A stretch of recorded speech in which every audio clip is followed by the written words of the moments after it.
오늘 말씀의 제목은 진 바깥 회막으로 라는 말씀의 제목을 가지고 함께 은혜를 나누기를 원합니다. 보이지 않는 하나님을 믿는 일은 쉽지 않습니다. 보이지 않는 하나님을 믿는 일은 쉽지 않습니다. 보이지 않기 때문에 우리는 죄를 쉽게 짓고, 하나님이 보이시지 않기 때문에 우리는 쉽게 하나님을 의심합니다. 또 하나님이 보이시지 않기 때문에 예배를 드린다고 이 자리에 앉아 있지만 진심으로 예배를 드리지 않습니다. 하나님이 보이시지 않으니까요. 제가 예전에 어렸을 때 교회에서 예배 태도가 불량하면 어르신들이 이렇게 말씀하셨습니다. 사무엘아, 대통령과 같이 높은 사람이 그 앞에 있어도 너 그렇게 떠들래? 대통령보다 높으신 하나님이 이 자리에 계신데 왜 이렇게 예배 태도가 불량하니? 그렇죠. 하나님이 대통령보다 높은 거 사실입니다. 근데 하나님은 안 보이고 대통령은 보이지 않습니까? 대통령은 눈에 보이기 때문에 그 앞에서 태도를 바로 잡기가 쉽지만, 하나님은 눈에 보이시지 않으니까 보이지 않는 것을 보이는 것처럼 하는 것은 사실 힘든 일입니다. 그래서 여기에 보이지 않는 하나님을 예배하러 왔다 그러면 둘 중 하나입니다. 정말 그 하나님을 보이지는 않지만 믿고 알고 느끼는 사람으로서 하나님을 만나러 온 사람이 있고요, 사실상 보이지 않기 때문에 안 믿으면서 안 가면 부모님이 혼내니까, 친구가 있으니까 하는 이유로 이 자리에 그냥 앉아 있거나 둘 중 하나일 것입니다. 어떤 사람이 보이지 않는다고, 하나님이 보이시지 않기 때문에 믿기 힘듭니다 라고 말을 할 때 어떤 예수 믿는 사람이 이렇게 말하는 경우가 있습니다. 공기가 보입니까? 와이파이가 보입니까? 사랑이 보입니까? 이런 것들이 안 보이니까 없다고 할 수 있습니까? 이처럼 내가 보지 못한다고 해서 없다고 할 수 없는 것처럼 하나님이 보이지 않는다고 해서 없다고 할 수 있겠나요? 이런 반박 혹시 들어보신 적 있나요? 네, 고개를 끄덕거려 주셔서 감사합니다. 저도 한때 많이 썼던 설명입니다. 근데 이런 식의 논리는 잘 생각해 보세요. 하나님이 안 보이니까 하나님 없다라는 주장을 반박하는 데는 쓸 수 있지만, 하나님이 보이시지 않지만 분명히 살아계신다 라고 하는 주장의 근거가 되지는 못합니다. 다시요. 방금 얘기했던 공기와 와이파이를 들어서 하나님이 살아계심을 이야기한다는 것은 하나님이 안 보이시니까 하나님 없다라고 주장하는 무신론자들에게 반박할 수 있는 이야기이긴 하지만, 하나님이 보이시지 않음에도 불구하고 하나님 살아계신다 라고 말하기에는 아무런 논리적 연결이 없습니다. 공기가 보이지 않지만 분명히 존재한다는 사실이 하나님이 보이지 않지만 분명히 존재한다는 것과 어떤 관련이 있나요?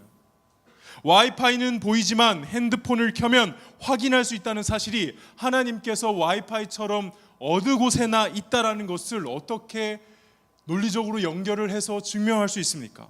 공기는 공기고 하나님은 하나님입니다.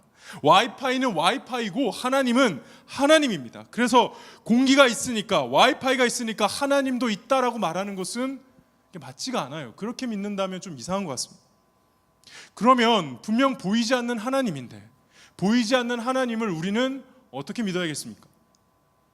보이지 않는 하나님 예배하러 나왔는데 보이지 않는 하나님을 어떻게 알고 믿고 예배할 수 있겠습니까? 오늘의 설교의 아주 중요한 주제입니다. 결론부터 말씀드리자면, 하나님께서는 한 번도 우리에게 보이지 않는 것을 억지로 믿게 하신 적이 없습니다. 하나님에 대해서 우리가 가지고 있는 흔한 착각이죠. 하나님은 언제나 보이시지 않기 때문에 안 보이시는 하나님을, 안 보이는 것을 믿기 위해서는 그 안 보이는 것을 믿을 수 있는 대단한 믿음의 경지가 무언가가 있어야 한다, 이렇게 생각을 하는 것입니다. 근데 아닙니다. 분명히 말씀드립니다. 하나님께서는 안 보이시는 분은 맞지만, 보이지 않는 분이신 건 맞지만, 언제나 보이는 것을 통해서 보이지 않는 하나님을 믿을 수 있도록 우리에게 허락해 주셨습니다. 하나님께서는 아브라함에게 수많은 하늘의 별들을 보여주셨고, 100세 때 아들을 낳는 기적을 통해서 하나님이 어떤 분이신지 보여주셨습니다. 야곱에게는 환상을 보여주셨고 직접 보이도록 실험까지 해주셨습니다. 요셉은 꿈을 보게 하셨고 모세는 불타는 떨기나무를 보게 하셨습니다. 이스라엘 백성에게는 평생에 보고 읽을 수 있도록 구약 성경을 허락해 주셨고, 이 세상 모든 사람들에게 보이지 않는 하나님이 보이는 인간으로 성육신하셔서 오신 예수님을 보여주심으로 보이지 않는 하나님을 믿을 수 있게 해주셨습니다.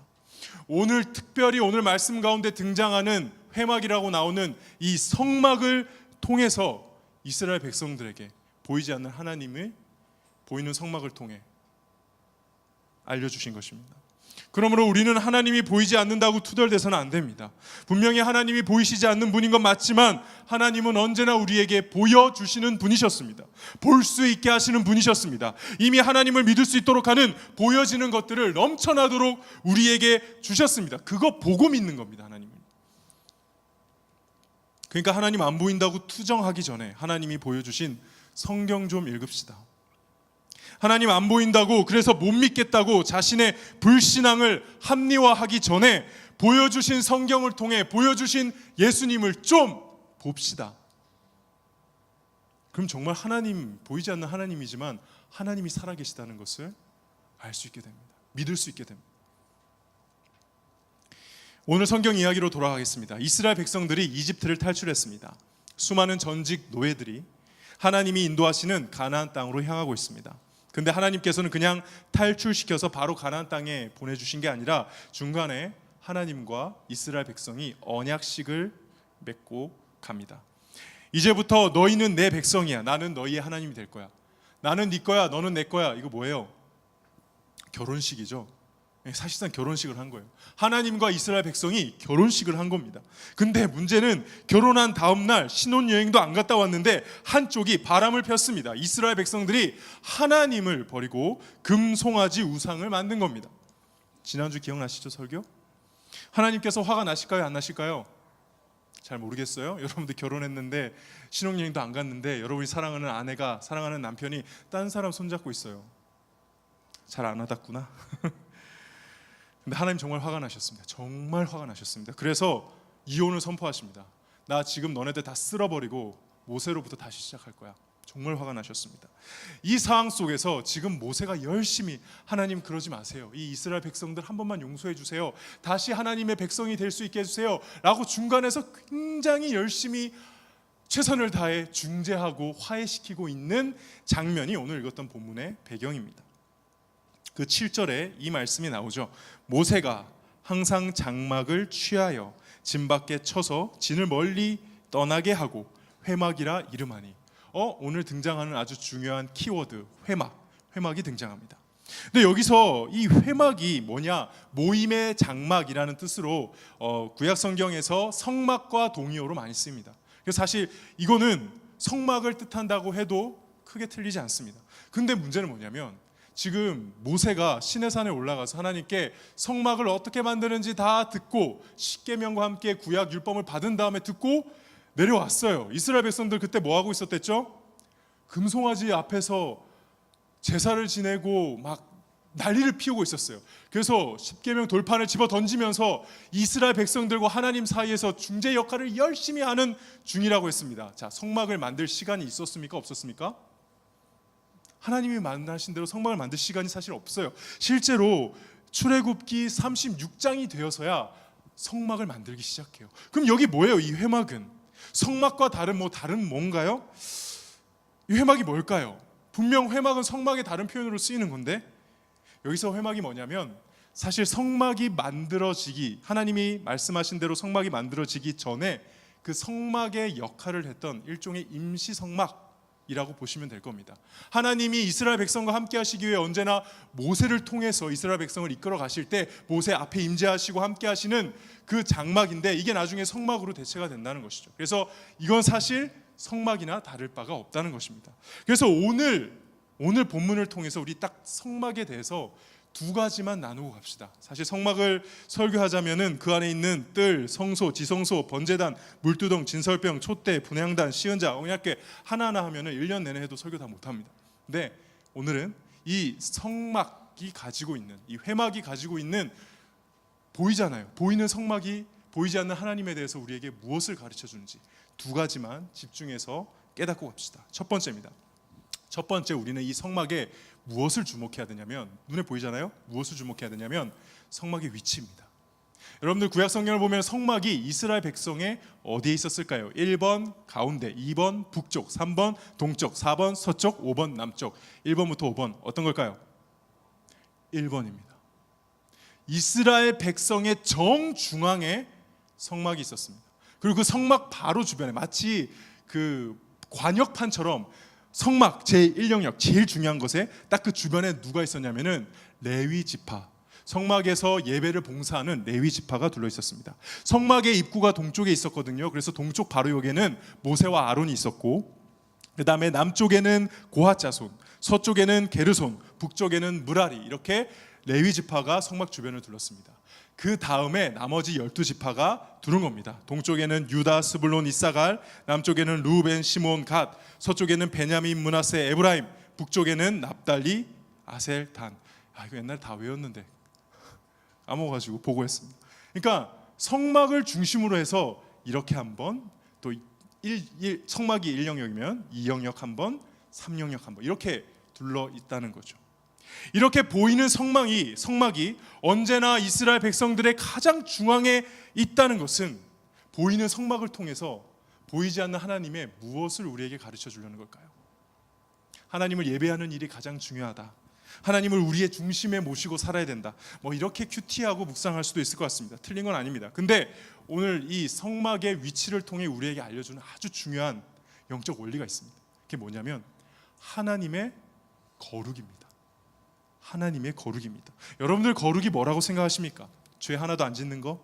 우리가 지을 수 있는 모든 죄 목록 정해놓고 내가 하나도 안 짓는, 여러분들 지금 제일 하나님 앞에 나올 때 죄책감 되는 그 행위 안 하는 거. 그래서 깨끗하게 오늘 하루는 죄 안 지었다, 나 오늘은 거룩해 라고 생각하기 쉬운데, 성경이 말씀하는 거룩은 전혀 다른 개념입니다. 성경은 그 많은 학자들은, 심지어는 유대교 랍비들까지 이 구약 성경에 나오는 하나님이 가르쳐 주신 거룩은 보통 등급이 있다고 가르칩니다. 세 등급으로. 첫 번째, 아까 제가 이렇게 세 개 나눴잖아요. 첫 번째, 사람으로 치자면 제사장이 가장 거룩하고, 그 다음에 이스라엘 백성이 거룩하고, 이게 2영역, 마지막이 전 사람, 온 인류, 이렇게 되는 겁니다. 장소로 치자면 성막, 성소가 가장 거룩하고, 그 주변에 이스라엘 백성들이 사는 지역이 거룩하고, 그 다음에 모든 지역.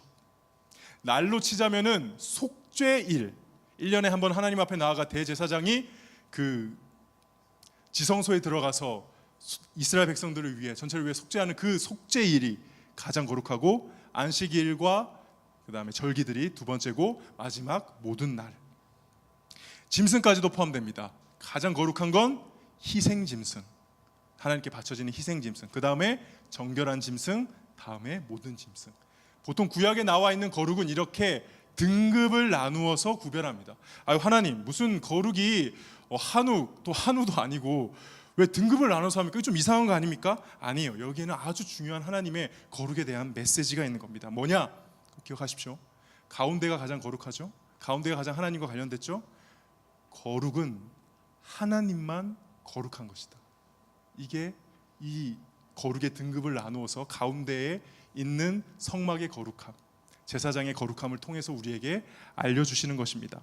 그래서 제일 거룩한 제사장이, 제일 거룩한 성소, 성소도 마당과 그 성소와 내성소와 지성소 3단계로 되어 있거든요. 가장 거룩한 제사장이 가장 거룩한 지성소에서 가장 거룩한 희생제사를 드리는 날을 가장 거룩한 속죄일이 되는 거예요. 선생님들 외에는 아무도 이해하지 못하는 눈빛이네요. 어쨌든 그래요. 그렇게 나눈 이유가 뭐다? 거룩은 누구만 거룩하다? 하나님만 거룩하다. 거룩의 기원은 어디다? 하나님이다. 이게 가장 가운데에 거룩한 성막을 두시는 하나님의 메시지입니다. 그래서 그 거룩의 영향력이 어디까지 미치는 줄 아세요? 아까 하나, 둘, 셋으로 나눴댔잖아요. 첫 번째 거룩의 하나님의 거룩함이 미치는 영역은 딱 2영역까지입니다. 이스라엘까지입니다. 이스라엘 땅까지입니다. 그 밖에 있는 것은 거룩의 영역이 미치지 않습니다. 그래서 제가 이때까지 계속 설교하면서 구원에 대해서 가르쳐줬죠. 오늘 구원에 대해서 꼭 기억하고 가십시오. 구원이 뭐냐? 바로 제3의 영역에서 하나님의 거룩의 영향력 아래 있는 이 영역으로 이동하는 게 구원입니다. 저와 여러분이 어떻게 거룩해질 수 있느냐? 착한 일 좀 많이 하고 나쁜 생각 안 하고 악한 일 끊으면 거룩해지는 것이 아니라, 완전 제3영역에 있는 내가 성막으로 인해, 하나님이 세우신 성막으로 인해 거룩의 영향력 아래 있는 이 영역까지 내가 3단계에서 2단계로 영역이 바뀔 때 그걸 거룩해질 수 있는 기회, 하나님의 백성으로 구원받는다라는 것입니다.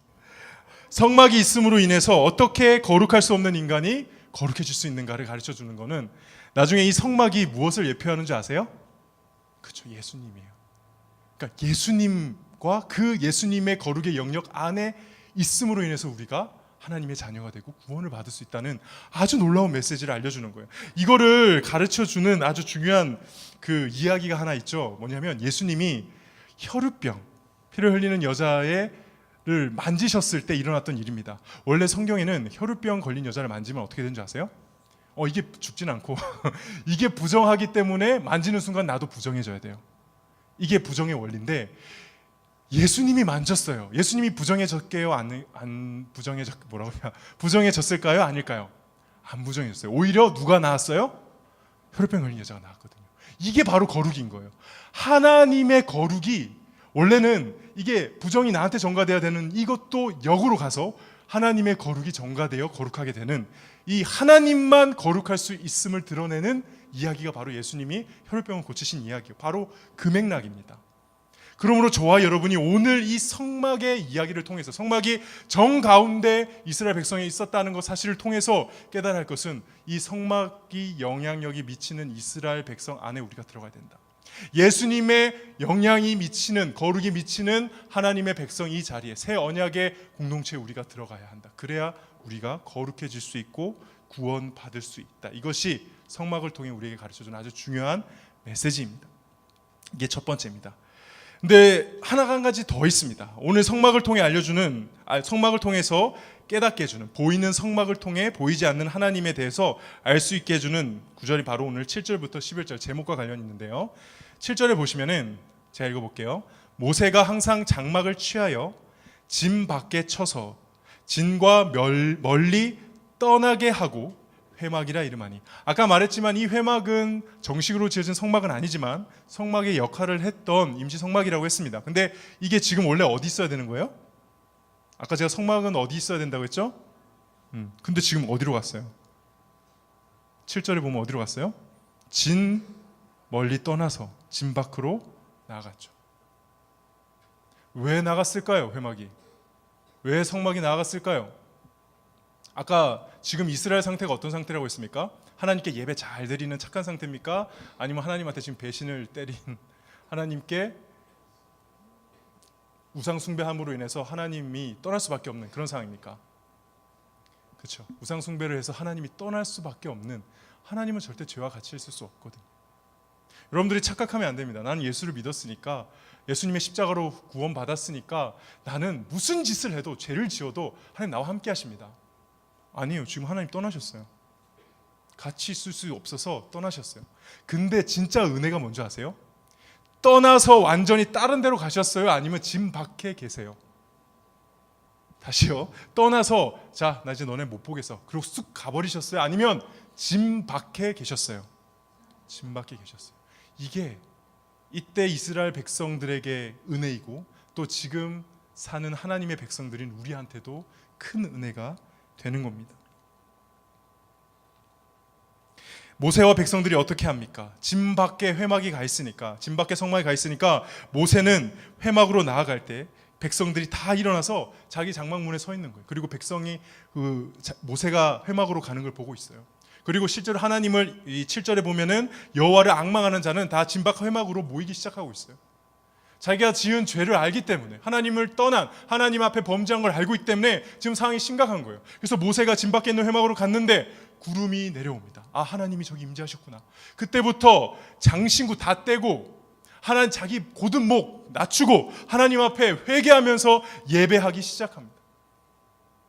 그리고 열심히 모세는 그 앞에서 하나님 앞에 이스라엘 백성을 중재하고 결국 하나님께서 다시 언약을 맺어주시고 하나님이 처음 말씀하셨던 성막을 짓게 하시고 성막이 이스라엘 백성 가운데 오게 되는 것이죠.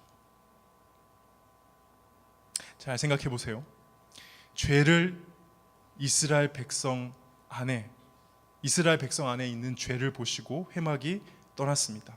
하나님은 떠나셨습니다. 하나님 절대 우리 죄와 같이 있을 수 없습니다. 내 죄를 보고 하나님 너그럽시고 사랑이 많으니까 아무렇지 않을 거다. 아닙니다. 하나님의 거룩은 죄를 용납하지 않으십니다. 하나님 떠나십니다. 근데 아예 확 떠나신 겁니까? 아니요. 진영 밖에서 다시 회개하고 돌아오기를 기다리고 계신 것이죠. 이게 오늘 말씀의 회막 진 바깥 회막으로 나아가는 말씀 제목에 함께 나누고 싶은 아주 중요한 영적인 진리입니다. 말씀을 정리하겠습니다. 지금 혹시 나의 삶이 하나님을 진영 바깥으로 몬 상황입니까? 하나님이 진영 밖에 계시게 만들 수밖에 없을 만큼 내 안에 하나님이 계실 수 없는 모습이 있습니까?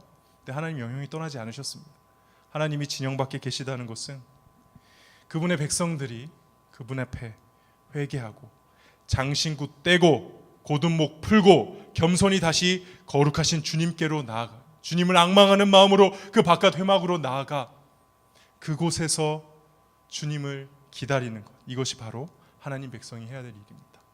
그곳이 우리가 있어야 할 곳입니다.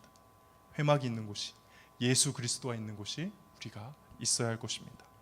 이 시간 함께 말씀을 생각하면서 찬양하고 기도하며 나아가겠습니다.